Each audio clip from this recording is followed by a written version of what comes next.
Most guitar solos don't really do anything for me anymore. By the end of this video, you'll understand why I say that, and most importantly, you will know exactly how to make your guitar solos really stand out. Now, what's interesting is that this is not something I discovered while practicing the instrument. The secret I'm about to unveil is something I discovered in a very unlikely place, somewhere in the middle of Colorado. See, I was driving back from visiting my old bandmate, Richard, in Loveland, Colorado. And whenever I drive on that road, I always put on a song of my favorite band, Dire Straits. So the track that came on is a song called Fade to Black. It's a great song from the album Every Street, and I hadn't heard that song for a long time, so I was happy to drive along, enjoy the song, and I started really getting into it. I was singing along, faking the lyrics, but still really enjoying the experience. I was kind of part of it, and that's how I usually enjoy music. And then we got to this really cool part in the song, the solo section. Everything kind of calmed down. Mark Knopfler took a solo, and I started singing along the solo. Whenever I was singing, Mark was playing. And whenever I stopped, Mark stopped.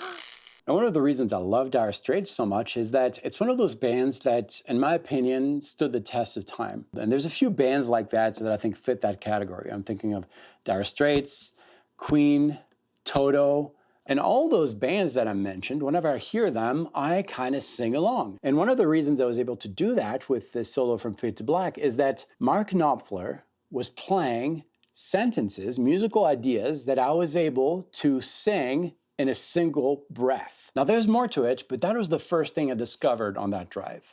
So how do we work on that with our guitar? Well, we can work on this by simply playing over a backing track, but forcing ourselves to only play while breathing out.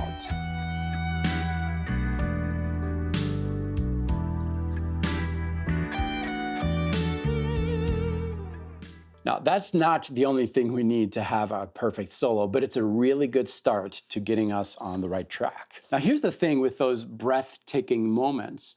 They add natural silences in between musical ideas, and those silences allow the listener to digest what you're telling him musically. Not only that, but there's also a really powerful thing that happens when you allow the listener to participate in the musical experience. You are making that song not only a piece that you're delivering to the listener, but an experience that the listener is also part of. All right, so there's actually a little bit more to this. Another important component of a really good guitar solo is storytelling. See, when you see a solo as a story within the context of a song, you start building it with more intent. I mean, if you think about it, stories typically have the following things. You'll have a character. That character goes through some kind of a journey. Within that journey, there might be some issues along the way. Maybe there's a villain that comes in, a problem that the hero or the character needs to confront. And eventually, hopefully, there is resolution.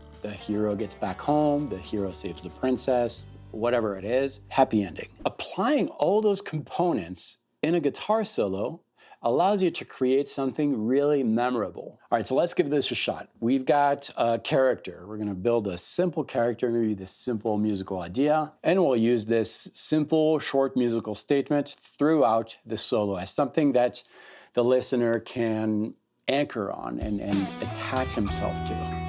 Now that character, or that musical element, goes through different things. We shine light on that musical piece, that little segment, so that it's perceived in different ways, maybe by changing the tempo, or maybe by taking the characteristics of that musical element and using those characteristics from maybe a different area of the fretboard, or starting it from a different note of the scale.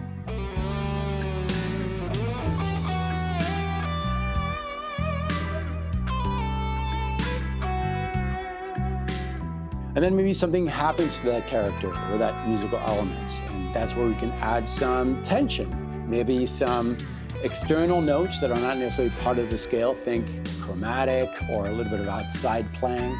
Don't overdo it. You don't want to lose, because if you lose, you confuse. But you want to just add a little bit of spark, a little bit of tension to your solo. And then, of course, there is the resolution. The hero gets back home. The theme, or whatever you consider to be your character, is brought back to resolution.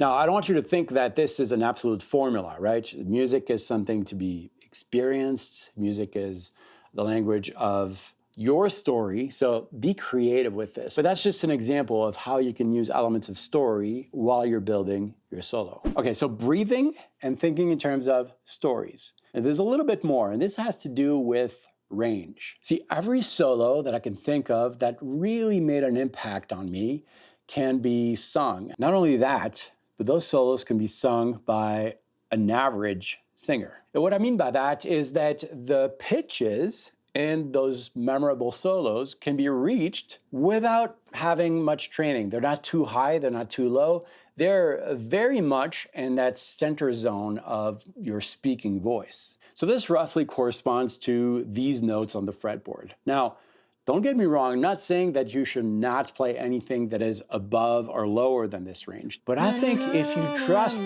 that area of the fretboard, make your solo mostly singable by an average singer, you're gonna be golden. All right, so how do we work on that? Well, you take your guitar and then you put it down, and then you throw in a backing track. And then you start singing over that backing track.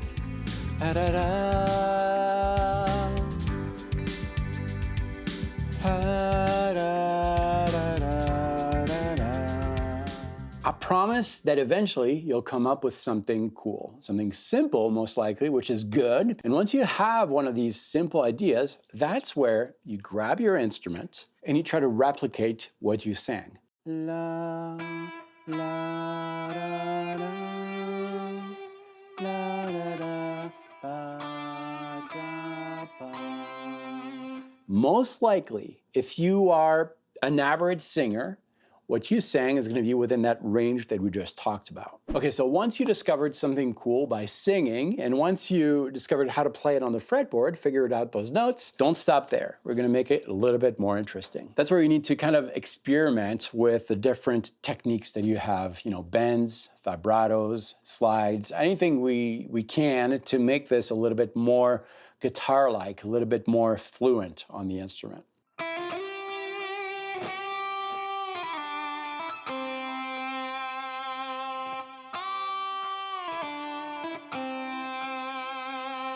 All right, at this point, you should have something that is pretty memorable, a different kind of solo that will stand the test of time.